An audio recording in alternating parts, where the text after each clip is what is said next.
Hello, and welcome to The Monster and the Child, where childhood studies, monster studies, and storytelling collide. I am Dr. Kathleen Kellett. Thank you for clicking on the last video of my young adult manuscript, Our Sharp Forsaken Teeth.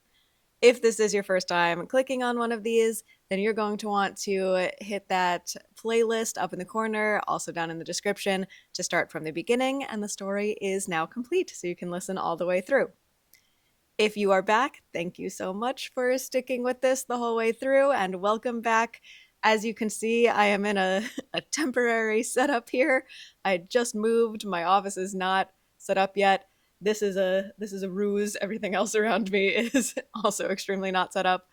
But I didn't want to delay this video any longer, and so here I am on the floor of a very not complete house, giving you the last few chapters of Our Sharp Forsaken Teeth. Before we get into that, of course, always a reminder that I have educational programming for anyone who wants to sign up. I have teen and adult monthly monster book clubs that you can sign up for. The first adult one starts in a little under 2 weeks from now. It starts on July 29th, will be our first meeting talking about Frankenstein. And so if you want to join for that, you totally can. But the fun thing with those is, there's a new book every month, so you can sign up whenever you like. In the meantime, I am trying to get my main teen mentorship program off the ground, Youth Monsterology. That is a 5-month program that I'm looking to start at the end of August. And that is for teenagers who want to have that Monster Book Club experience with the added benefit of one-on-one educational mentorship for an independent academic, creative, and or activist project.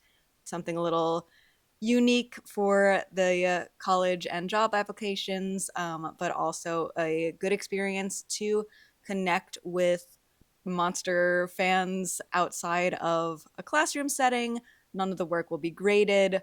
A lot more low-key environment in which you can build some communication skills, some literary skills, and just connect with people about topics that are important to you. So if that interests you, or you know a teen that would interest, head over to themonsterandthechild.com. That is down in the description to check out those programs. All right, so with that, our last recap. Last time we left off, things are starting to finally look up here at the end of the story. Millie and Gret transformed together and had an intimate experience out in the desert. Gret bit Millie, which allowed her to survive Dr. Topher's latest intervention. And now the pack has control of Dr. Topher, and they have concocted a plan to try to pull through with themselves on top. So, you are going to see how that plan unfolds in these last 3 chapters. So I hope you enjoy the end of the story. Chapter 37. I walked a short distance away, taking Rosie's phone with me. Wildflowers tickled my bare ankles as I began to type. Somehow the words came easily, like they'd just been waiting all this time to be shared. When everything was posted, I closed the app and then typed in the only phone number I knew by heart. I wrote it, after all, in the conclusion of every conciliatory email I sent.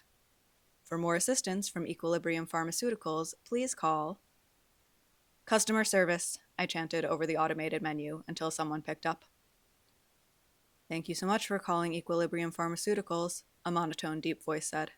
Your needs are important to... Hi, yes, I just got cut off with a sales representative, I interrupted. She said her name was Leela? One moment, the voice said, sounding relieved that it didn't have to take this one.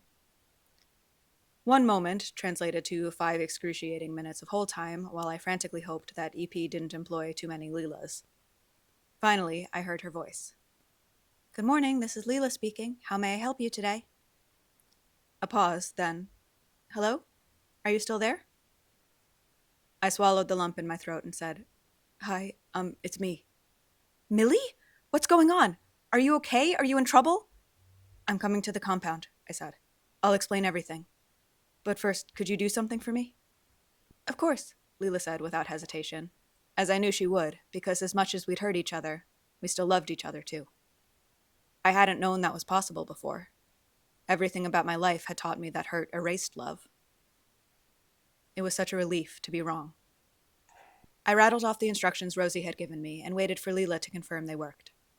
When she had, she added, how freaked out should I be? Probably very, I admitted, but maybe a little hopeful, too. She whooshed out a sigh. I think I can manage that. I returned to the camp and gave Rosie her phone back. She reopened the app I'd closed and raised her eyebrows. Popular already, she said. Gret looped her arms around my waist. I leaned back against her and watched Sandra make her way over to us from Rosie's car. She no longer bounded about, arms swinging, but instead moved carefully, squinting at the treacherous ground. When she reached us, she handed me a box. It was delivered right after you left the squat, she said. I lifted the top off and gasped. There in the package was a frame drum. It was as plain as the old one, but so new that it practically shone. Do you like it? Sandra asked, shifting from foot to foot. I sent away for it when you said your old one was busted. That was before we were so hard up for cash. Stop feeling guilty, Millie, Luke interrupted. Tears streamed down my face. I made no effort to stop them. I ripped the old one when I bit Mr. Bix, I said. It was in my bag. I used it to lure him to me. Good, Rosie said pointedly. Gret held me tighter. You're allowed to love things, Millie, Luke said. I brushed my fingers over the supple membrane. It would play like a dream, but not here. Not yet. Keep it safe for me, I said. And thank you. The pack hugged me and wished me luck. Rosie, Sandra, and Luke hung back while Gret took me to the car where Dr. Topher waited. Post-transformation fatigue finally began to cut through the hours of adrenaline, and I remembered how small I was, how unpromising and unlikely. I don't want to fail again, I whispered. Gret cupped my face in her hands and kissed me. I won't let them keep you. They might not give you a choice. No. This time, they don't get a choice. I saw in Gret's face the faith she used to have in Dr. Joyan, and the faith I'd had in her to follow my blood. I fixed that image in my mind as I climbed into the car and left the petrified forest. Dr. Topher's presence in the back seat was like fire. I scrunched up as close as I could to the steering wheel, but I couldn't get away from her burning. When I first decided to kill her, I had thought that would be enough. But now I yearned for a life after Dr. Topher. Whether I deserved it or not, I kept driving towards my only chance of making one. When the compound came into sight, I heaved a sigh of relief. No cop cars. I stopped outside the fence just as Marky pushed open the stairwell door and ascended from the earth. He held a loose bundle in his arms. To any staff who saw him, he would look like he was taking a blanket and his laptop outside to enjoy the fresh air. But when he unfurled the blanket, he revealed the pieces of the camera from my room. He snapped them together and consulted his computer. I knew he was reading from the list of directions I had told Leela. When he was ready, he looked up at me. I got out of the car and nodded. Marky pointed the camera at me and tapped on his keyboard. 2 seconds later, the speaker in the gate crackled. Mr. Patter's astonished voice said, Millie? Open the gates, please, I said. The gate sprang open so fast I had to leap out of the way. I got back in the car and inched it inside. Mr. Patter sprinted up the stairs, his thin, pale hair flying out of place. Before getting out of the car again, I ripped Dr. Topher's blindfold off and stared her straight in the eye. You will never be back in a lab, so you won't gain anything by contradicting my story. I'll just be locked up forever, and your experiment will be over. Besides, if people believe I took you down alone, they'll think you made a very strong werewolf. After a long silence, Dr. Topher nodded. I got out of the car again, leaving the door open so she could hear what happened next. Mr. Patter, who had just caught his breath, rounded on Marky. What are you doing with that camera? He demanded. Turn it off! If I do, every synthetic who can walk will be out here in 5 seconds, Marky said. We want to hear what Millie has to say. Since Mr. Patter was able to commandeer the compound's computers, I had correctly guessed that Rosie would know how to do the same. Rosie had assured me that my fellow synthetics would be able to close the video once it popped up. Those who didn't want to watch wouldn't have to. Marky took a casual step forward, and Mr. Patter staggered back. I was so used to seeing Marky slumped over that it was easy to forget how huge he was. No synthetic liked reminding people of their ill-gotten adaptations, but now he used his tightened body for my sake. "Come inside, Millie," Mr. Patter called to me. "I'd rather speak out here, and that you stay where you are," I said. Mr. Patter snorted and started forward, until Marky cleared his throat behind him. He halted. "I received a troubling call," Mr. Patter said, his voice tight. "A man in Supplicant's Grove believes he saw an indication that you were about to have an event. Yet we received no word of this, and when we sent someone to your apartment, you were gone. Your wristband said you were still in Supplicant's Grove." "The wristband had been tampered with," I said. "Tampered with? By whom?" "Dr. Topher." Mr. Patter glanced over his shoulder at the camera, then squinted past me into the car. "Who's in there?" he cried. "Dr. Topher has been spying on me with Mr. Bix's help." "Is he here?" "He is not." "Someone should try to find him," I said, my voice flat. "How do you know he was involved?" Mr. Patter asked, still trying to see into the back seat. "Mr. Bix gave the videos of my transformations to Dr. Topher," I said. "After I ran into that man in Supplicant's Grove, Dr. Topher found me. She abducted me and took me to the petrified forest, where I transformed under her watch." Mr. Patter stared at me for a moment, then said, "Am I supposed to just take your word for that?" I opened the back door of the car. "Get out." Dr. Topher carefully swung her shackled legs onto the ground and straightened up. I looked at Mr. Patter, but he just frowned. "Who is that?" "Oh, right. I'd forgotten about the cosmetic surgery." "It's Dr. Topher," I said. "DNA testing will prove it." Mr. Patter looked dubious, but this was not a claim to be taken lightly. "I've already called the police." Tremont must have really gotten to Mr. Patter if he was willing to involve the law. I didn't know what else EP could do to their favorite scapegoat, but I was sure they could think of something. "Then let's get this sorted out before they get here," I said. Mr. Patter narrowed his eyes. "What is there to sort?" I took as deep a breath as I could manage and said, "Dr. Topher successfully used an EP employee to get to me. After the transformation, I overpowered her, and—" "You overpowered her?" Mr. Patter interrupted. I gestured at the bruises on Dr. Topher's face, irritated by his incredulity. "I was fighting for my life. She wanted to continue her experiments." "Did she inject you with anything?" "No," I said. EP could not find the new scars on my leg. She needed to ensure proper safety protocols before she began. Dr. Topher twitched. Mr. Patter visibly tried to compose himself. "Why don't you turn this woman over to me, and there's the issue of the reward," I said. "America's Most Wanted." "Millie, as your guardian, Equilibrium Pharmaceuticals didn't find Dr. Topher. I did." "Well, truth be told, she found you, didn't she?" I matched Mr. Patter's condescending tone. "All the more reason I think I've earned some compensation. EP is supposed to be responsible for all the monsters you accidentally helped create." Mr. Patter's expression curdled. "Are you behind the little uprising, then?" I blinked, caught off guard. "As I'm sure you know, there has been a sudden epidemic of second-generation synthetics petitioning their lawyers," Mr. Patter said. "They want to contact their mothers." "Whose idea was that?" I managed to ask. "Leela Shaw's?" A deep, sweet ache took the place of some of the fear in my chest, but I couldn't get distracted yet. "Back to the reward," I said. "The government will never give a synthetic access to those kind of assets," Mr. Patter snapped. Gret had anticipated that. She knew how things worked for non-standards in America. "Maybe not," I said, "but everyone will expect EP to reward me somehow." I waited for that to sink in. The angry flush drained from Mr. Patter's face until his skin was deathly white. "Who is everyone?" I brought out my emergency phone, which Gret had taken from my apartment. I messaged Mr. Patter, and his pocket beeped. His eyes widened as he read what I sent. The elites of the preservations were abuzz with excitement. All across the country, rumors swirled about Dagny Topher's capture. To distinguish this story from all the usual conspiracy theories, the pack had taken pictures of the silver handcuffs, the needles, and the cover of Dr. Topher's lab notebook, then uploaded them on Dr. Topher's own laptop.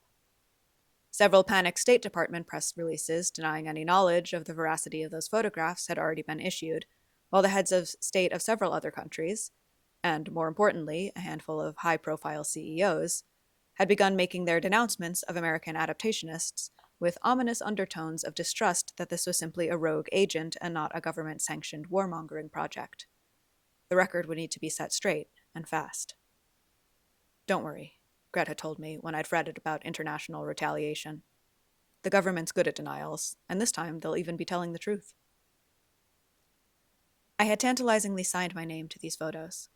The viewers would expect to hear more from Dr. Topher's last surviving experiment. I had not written any explanations on the mainstream sites, though. I'd saved that for the subconscious. I had taken a screenshot of the post I'd shared, including my promise to follow up once EP met my demands. I sent that to Mr. Patter next. If the first message had shocked him, the second one had him apoplectic. "Let me see if I understand. After being kidnapped by the mad woman who turned you into a wolf, you had the presence of mind to blackmail your guardians into giving you money?" I smiled the smile I had learned from Rosie. "Someone has to look out for our best interests." "Our? EP is going to use the money to cancel the synthetics' debts," I said. "We no longer work for you. We can pursue our own interests and contact whoever we want." Mr. Patter started to laugh, but stopped abruptly. He glanced back at the camera. "The reward's big, but not that big," he said. "You all will still wind up costing EP more money than you can pay back." "Well, nothing from when we were underage counts towards the debt, does it?" I said, not bothering to keep from snarling. "And EP will graciously forgive the remainder from the date we came of age. Otherwise, a werewolf who suddenly has the public's attention will have a lot to say about how an adaptationist spy was allowed to work in this compound for 10 years. Dr. Topher gasped, then let out the breath as a satisfied sigh. My throat burned. I was using the man we had killed together for my own gain. I was as ruthless as she'd always wanted. Maybe. Fine. But not how she wanted.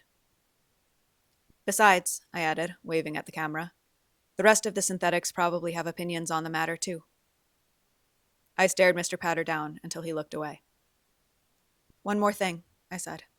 If I find a patron willing to house me during transformations, I do not have to return to the compound. Yes, I saw that on your little confession. Where do you expect to find such generosity?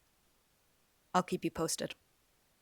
That battle would not be won today, but even if Plan A didn't work out, I would never return to those silver cages again. A siren wailed. We all turned to look at the approaching police cars. In that split second of distraction, Dr. Topher made her move. Scrabbling with shackled hands, she tore open her big square belt buckle and produced a tiny, shining syringe. She lunged for me, but for once she was bound, and I was free. I leapt out of the way, and she fell hard to the earth. We stared at each other. She held the needle out to me, but I was poised to run. Tires screamed towards us.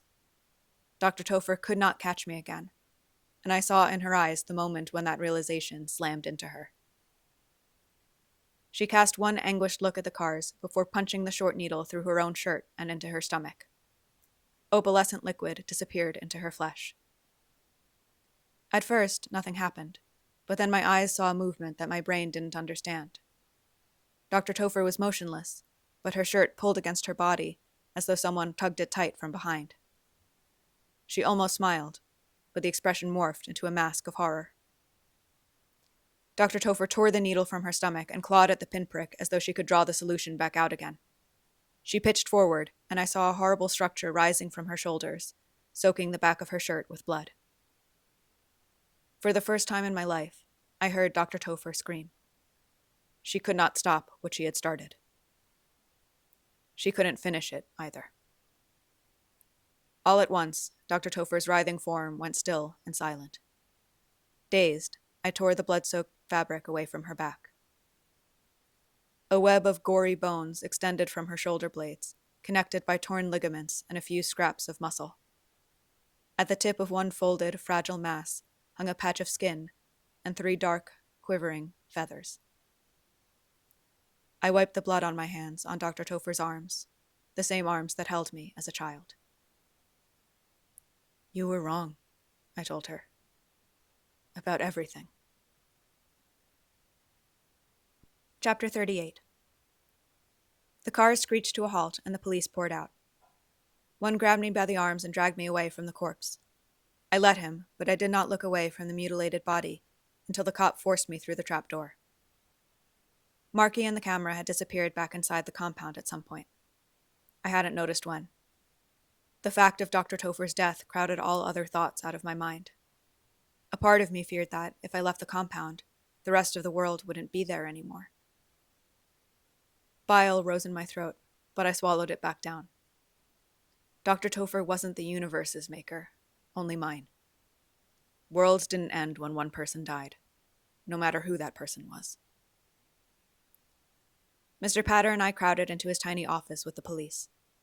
I heard doors slamming all the way down the hall.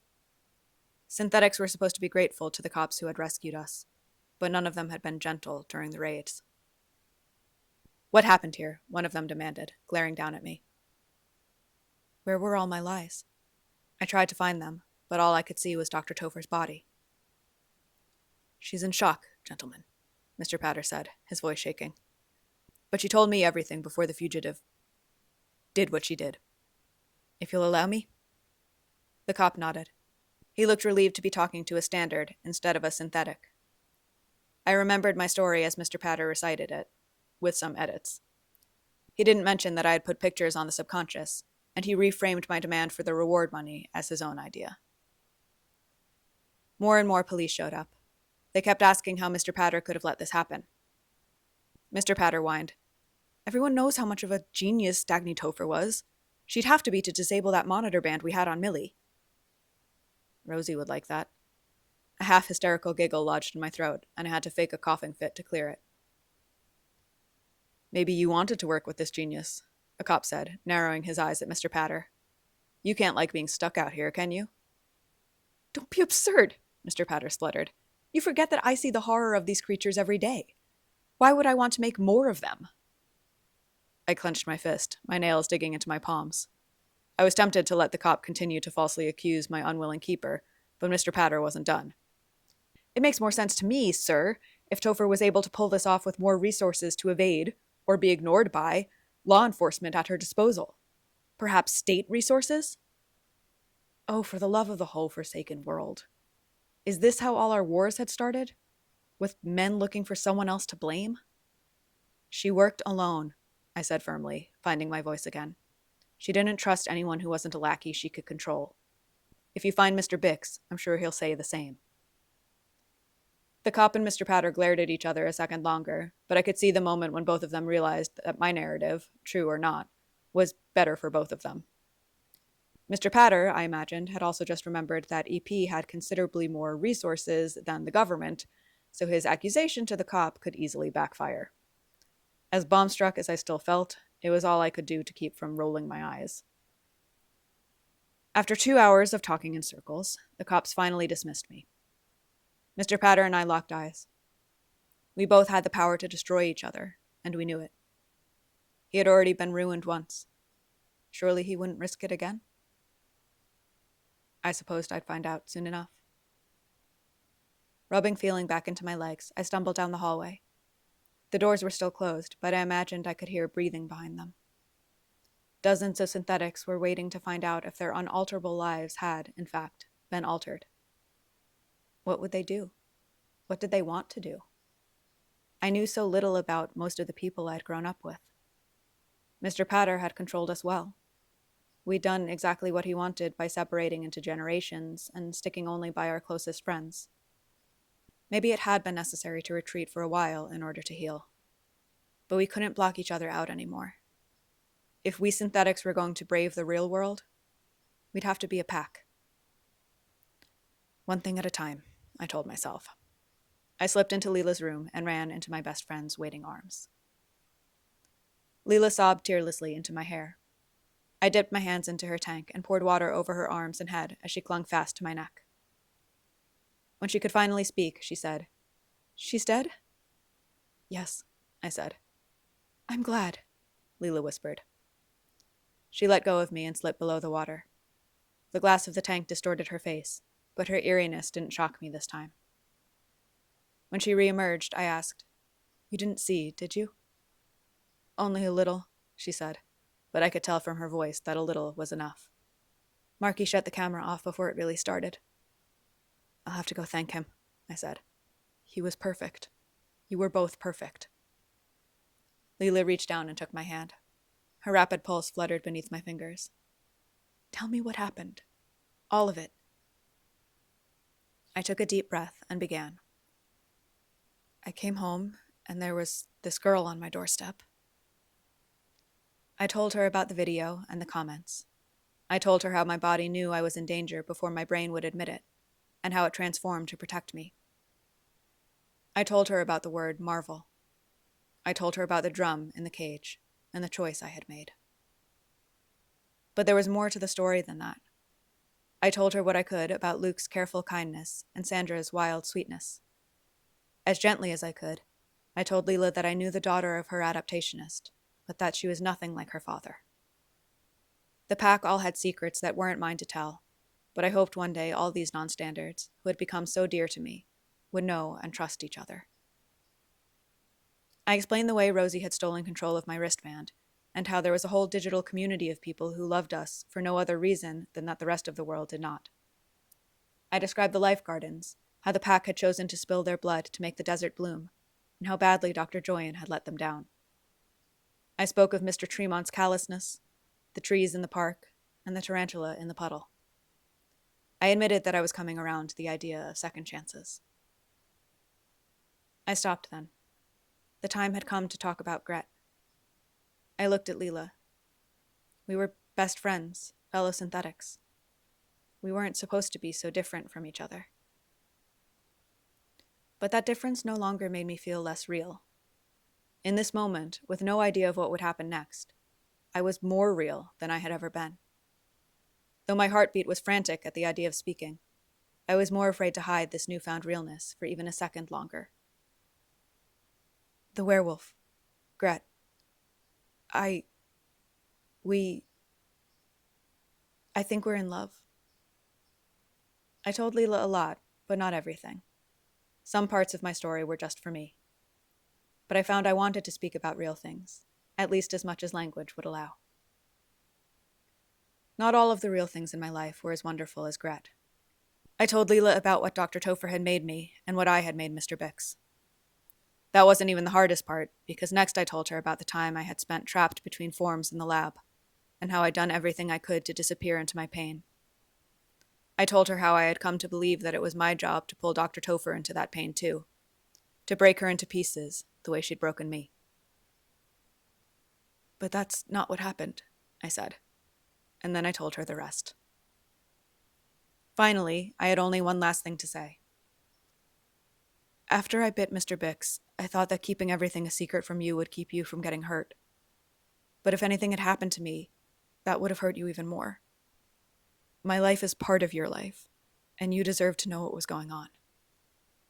I'm sorry."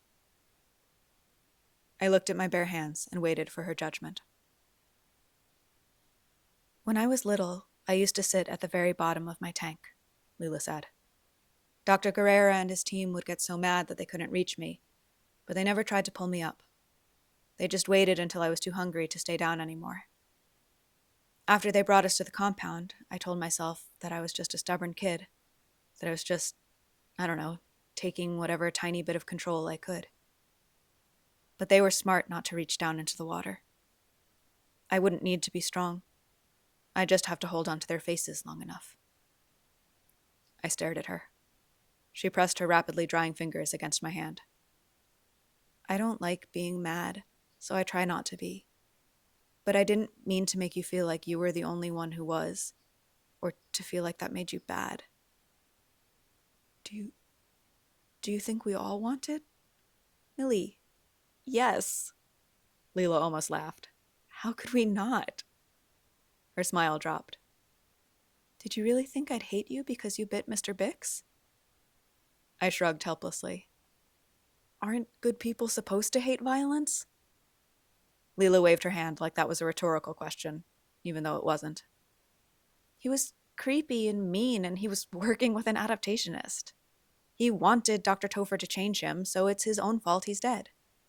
I'm not sorry about it. Do you think that makes me a bad person?" I shook my head. Leela hesitated.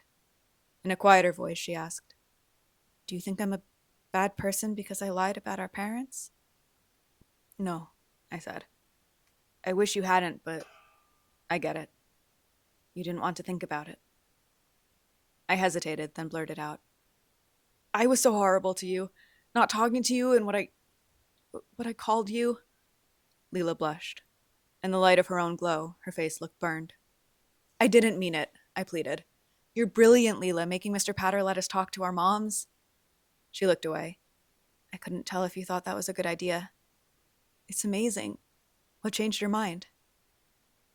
"Well, it's like on my shows, characters make mistakes, but you still root for them because they're all right deep down. When I was little, I thought that, okay, the adaptationists are going to prison because they've done awful things, so our moms must be awful too. Except now I think maybe they're more like the characters. At least some of them must be, right? And even if the law thinks they should be locked up for life, I mean," she spread her arms, indicating her own cell-like room. "If Dr. Topher hadn't have, I wanted to make sure she didn't wind up with my mother," I said. "I thought about that too. They shouldn't have to live with the adaptationists if it makes them too upset. Or murderous," I said. "Yeah, that too. To be around the people who hurt their kids." "Or killed them," I said quietly.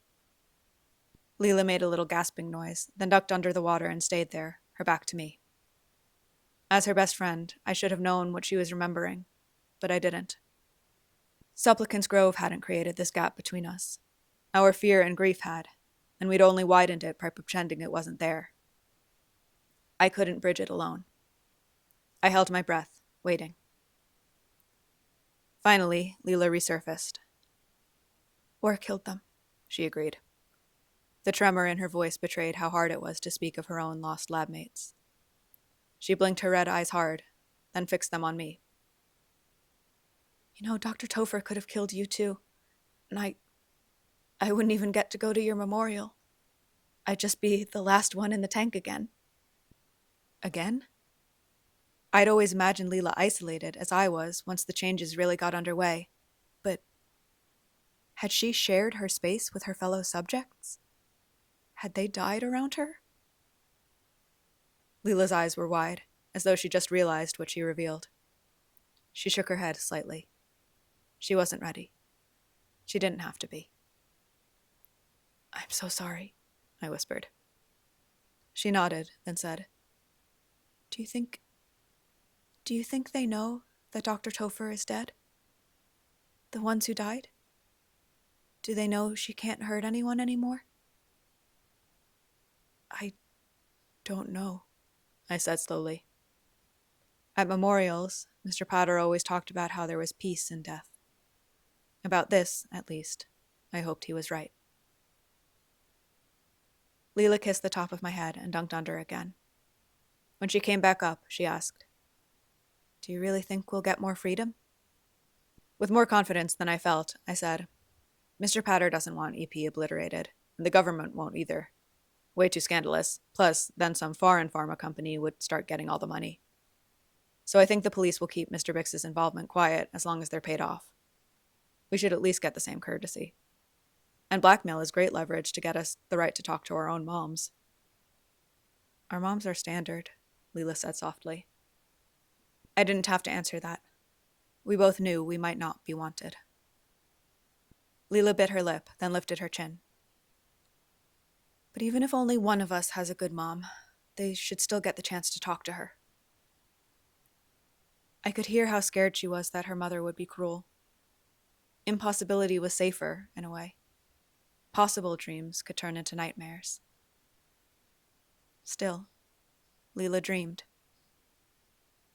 "I shouldn't have said what I said either," she said, "about you not doing anything. It wasn't true. Your adaptationist almost killed you again, and the first thing you did was save us." "Don't know if it worked yet." Leela shrugged like that wasn't important. "Well, before Mr. Patter decides, I still have my client access. I'll have to take a page out of, Rosie's book." She spoke the name of her adaptationist daughter uncertainly, but without anger. What do you mean? You said your friend Luke needs medicine. I have client payment information. Some of them are so rich they won't even notice a few extra charges, and I can ship the meds wherever I want. No hacking required. A fierce rush of love rose up in me. You will get out of this room one day. I think we're both going to outlive this compound. Leela's face shone like the moon. You know, I was super worried when you moved out. You hate being alone. She looked at me sideways. But now you have a girlfriend? I turned the word girlfriend over in my mind. It was a standard word, maybe not made for werewolves, but it would do for now. In fact, I sort of liked it. I nodded, and Leela beamed. Her smile banished all the fear from my heart, if only for a moment. Leela said, I didn't know that. I'm gay, I said. I made sure not to say it like a question. I know. I didn't tell you. It didn't seem... I broke off. I was about to say it didn't seem important, but that wasn't true. It didn't seem relevant. I'm really glad it's relevant now, Leela said. There was a knock at the door, and we both jumped. The world outside Leela's room was ready for me again, but I wasn't sure if I was. Leela reached out and tugged me closer to her tank. You're going to save the desert, I know it, she said. I heard her jealousy, but I mostly heard her pride. I took her webbed hands and kissed them. If I managed to save anything, it's because you saved me first. She half smiled but shook her head. Other way around. Well, then we both did, I said. Maybe that's how saving works. Chapter 39. The compound let me go. I was all the way back in Supplicants Grove before I really believed it. Mr. Patter personally chauffeured me in furious silence. I thought some police would accompany us, but they were too busy swarming around Dr. Topher's body. To them, I was dangerous, sure, but not conniving like born non-standards. Turned out all that disdainful pity came in handy. They assumed I was a powerless pawn in my adaptationists' games. Mr. Patter assumed no such thing. When we reached my apartment, he stood in the doorway as I informed the subconscious that he had acquiesced to my demands. I'm going to give them regular updates, so don't make a liar out of me, I said. A woman just died in front of you, Mr. Patter spat. Aren't you horrified? I looked Mr. Patter up and down and remembered Luke's word. Contemptible. I'm a synthetic, I said. I'm always horrified. I've learned to multitask. Just don't do anything else, he said as he left. Did he really believe I would simply wait for EP to find a way to cage me again? Not a chance. The first test came the next day, when the official story broke. The articles were vague. All anybody knew was that the fugitive adaptationist creature had finally gained the upper hand, and that Dr. Topher, rogue agent to the last, had taken her own life rather than face the righteous justice of the United States. Face justice. Such an odd term. I doubted Dr. Topher had ever considered what justice even meant. She never would have experimented on herself if I'd still been in her reach. But she couldn't imagine a life without her work, a life without a chance for power, a life without me. I assumed Dr. Topher's body would be burned like every other synthetics. Neither the media nor I mentioned what she had tried to become. Supplicants Grove still didn't know who I was. I assumed Mr. Tremont had been trying to get a bigger buyout from EP before revealing me. He'd wasted his chance. Denouncing me today would not have the same effect as it would have yesterday. I had no doubt Mr. Tremont was packing up his things and getting ready to leave the desert for good. In the news, the reporters described how the reward money was earmarked for the continued care of the adaptationists' victims. All of us synthetics had privately received a memo relieving us from our work duties until further notice. You were right. Patter is trying to find a way out of it, Gret said, reading over my shoulder. Gret had been waiting outside my apartment until Mr. Patter brought me home, and she hadn't left since. We had been on my computer all morning. The subconscious was almost too overwhelming to read.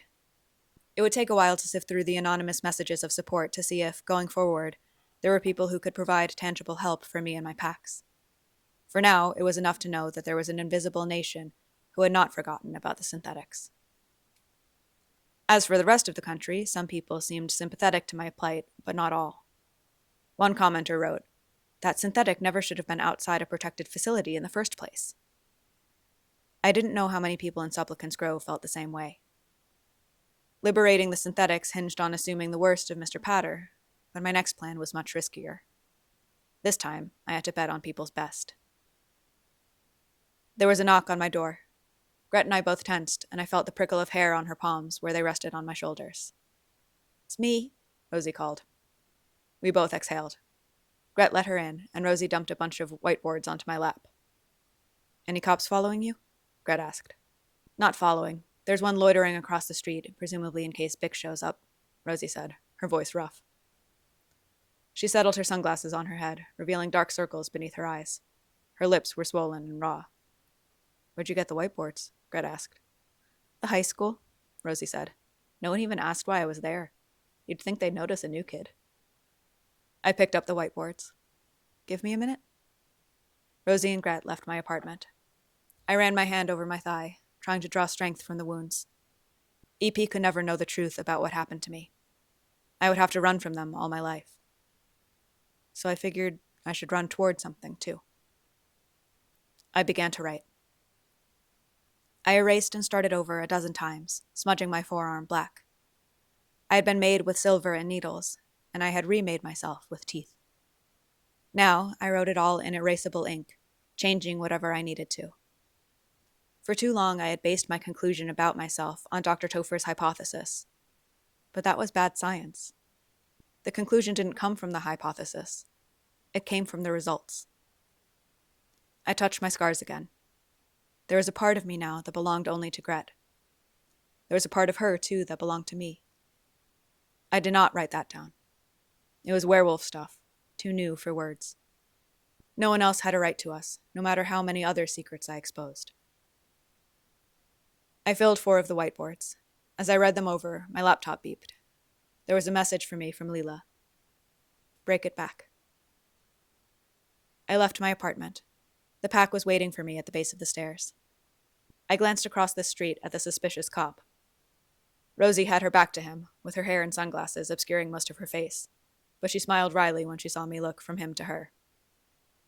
"It's not like anyone would expect you to want to hang out with me," she whispered so quietly I almost didn't hear her. "Glad he's wrong," I whispered back. Luke and Sandra looked just as tired as Rosie, especially Luke. The memory of Dr. Topher's emotions couldn't have left him yet, but the smile he gave me was his own. I handed the boards to Gret. She passed the first one to Sandra as she finished reading it, but Sandra cleared her throat. "Sorry, but do you think someone could maybe read them to me?" she said. She flicked at her inadequate glasses.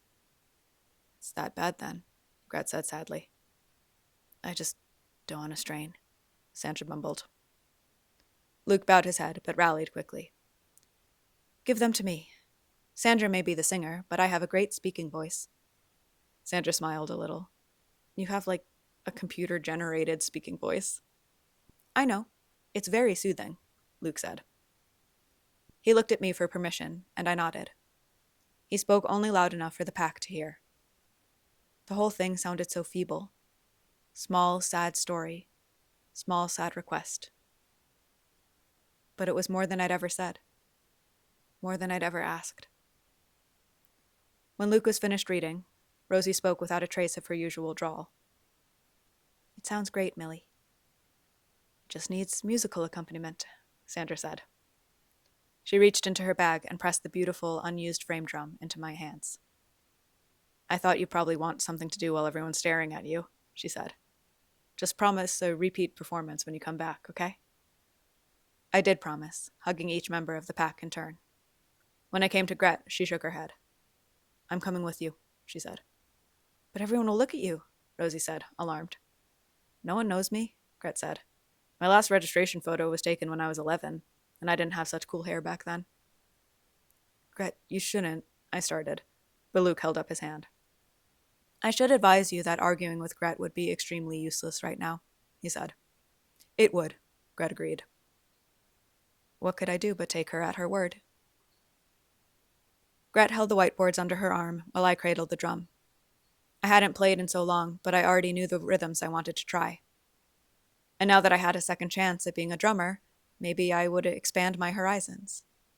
I would look into Chinese drumming, I decided, and found myself truly excited by the idea. Of course, China was a huge country, and I was just as likely to pick a tradition from some place my family had never been. Well, maybe my mother could help. Gret spoke abruptly. You know, Dr. Joyen could still... The pack's always going to be a liability to her. I know, I said, but we could be more than that. She might not see it that way, Gret warned. Are you trying to talk me out of this? No, I just don't know if I forgive her. Me neither, I said. But I know a little about doing the wrong thing because you're trying to do the right thing. Besides, this is still just plan A. Do you have a plan B? Not yet, I admitted. I've never really made plans for, well, anything. I make a lot, Gret said. Then we'll figure something out. Gret narrowed her eyes. I'm not used to you being so optimistic.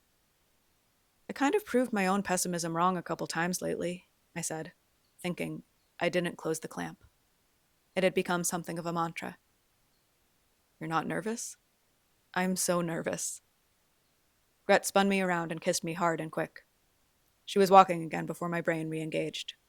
I caught up with her. That helped, I said. I was rewarded with Gret's rare, surprised laugh. I'll remember that. When we got to the park, I sat beneath the biggest supplicant tree. I felt its bark against the back of my head as I closed my eyes and prayed to all the gods that no one believed in. She said she made me a spirit of change, like you're supposed to be. I have the power to alter things, and I can't get rid of that. So help me change them for the better this time. It was my first real prayer. I opened my eyes and nodded at Gret. She arranged the whiteboards in front of me. Where should I be? She asked. Close, I said. She sat down against the tree to my right. The sharp clarity she brought to the world no longer disoriented me. Having another werewolf nearby was grounding. Natural, even, if such a word could ever apply to a synthetic. I looked out over the park. The people here were ignorant to all the mutilated dead I carried with me. My lost lab mates, the synthetics who died in the compound, Mr. Bix, Dr. Topher. I felt the stillness of those hearts in my own chest, but I also felt the beating of the life that surrounded me. I began to play. I found the beat easily. Doom tucka tucka, doom tucka. It was like I had never stopped. The rhythm was just waiting for me to take it up again. A child walked towards me. I wasn't a good judge of children's ages, but I thought she was maybe around 10 or 11. She listened to me play, shifting her shoulders back and forth to the beat. Then she lowered her eyes and read the whiteboards. My name is Millie Peng. I am a resident of Supplicants Grove, and I am a synthetic werewolf.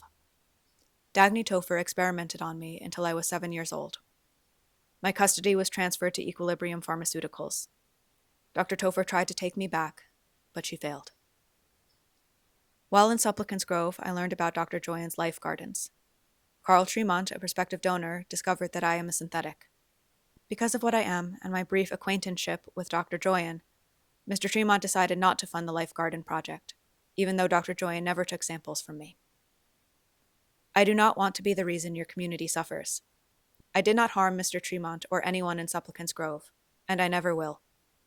The gardens work. With your help, we can make Supplicants Grove healthier and stronger. There are people who want to help you. Let us. Supplicants Grove deserves the relief. The kid finished reading and stared at me. This is you? I nodded. But how? Gret leaned forward. It's all written down. The kid's eyes widened, and then she ran off. Mom, she called. Mom, come look. I closed my eyes and kept drumming, a little faster now. I heard the kid return with her family. There was a pause while they read, and then a woman's voice said, "What's all this about?" "Exactly what it says, ma'am," Gret said. "But who are you?" "I'm with Millie."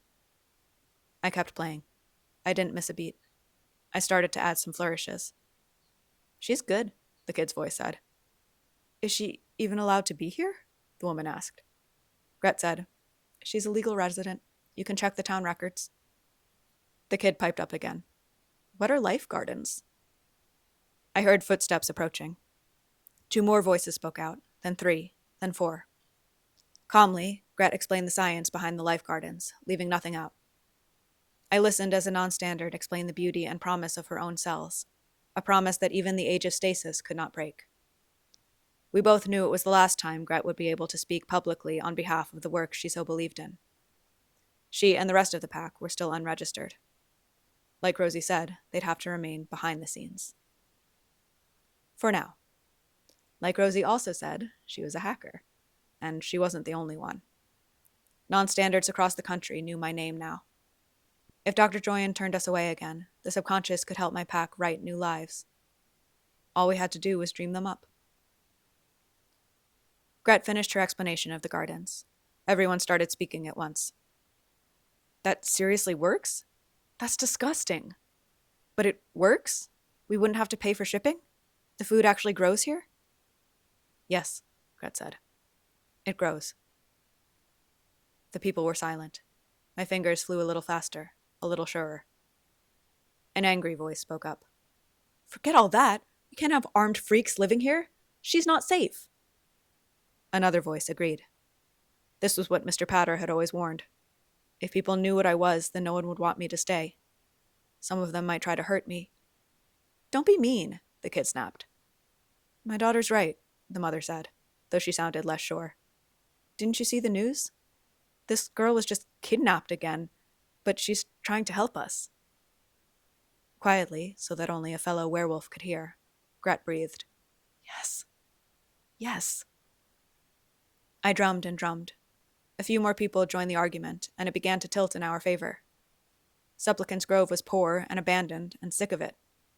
Surely some of them here were non-standard, or at least they loved non-standards. Before I met Gret, I had only noticed them enough to be afraid.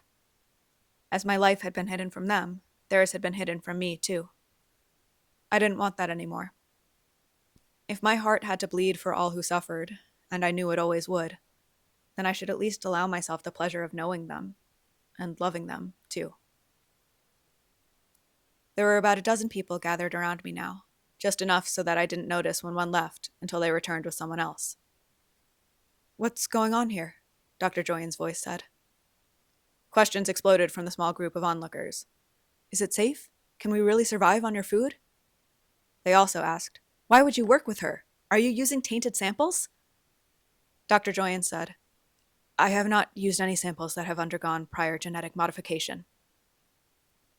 Gret and I had agreed that Plan A should hinge on a second chance. But now that the moment had come, my heart was racing.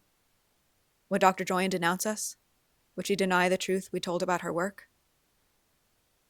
Her voice tight with uncertainty, Dr. Joyan added, "But Millie is not tainted." Gret's breath caught. Tears gathered beneath my closed eyelids as Dr. Joyan began to explain the non-standard's contributions in more depth. The people listened. Would it matter in the future? Maybe. It mattered now. Overwhelmed, I tuned out the voices and listened to my drum.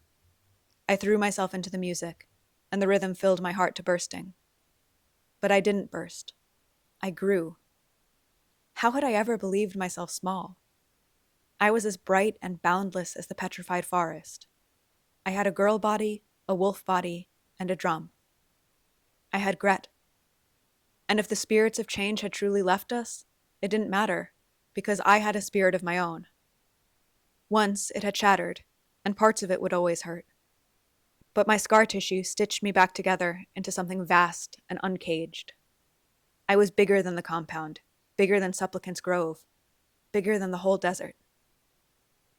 Is that what everyone was so afraid of?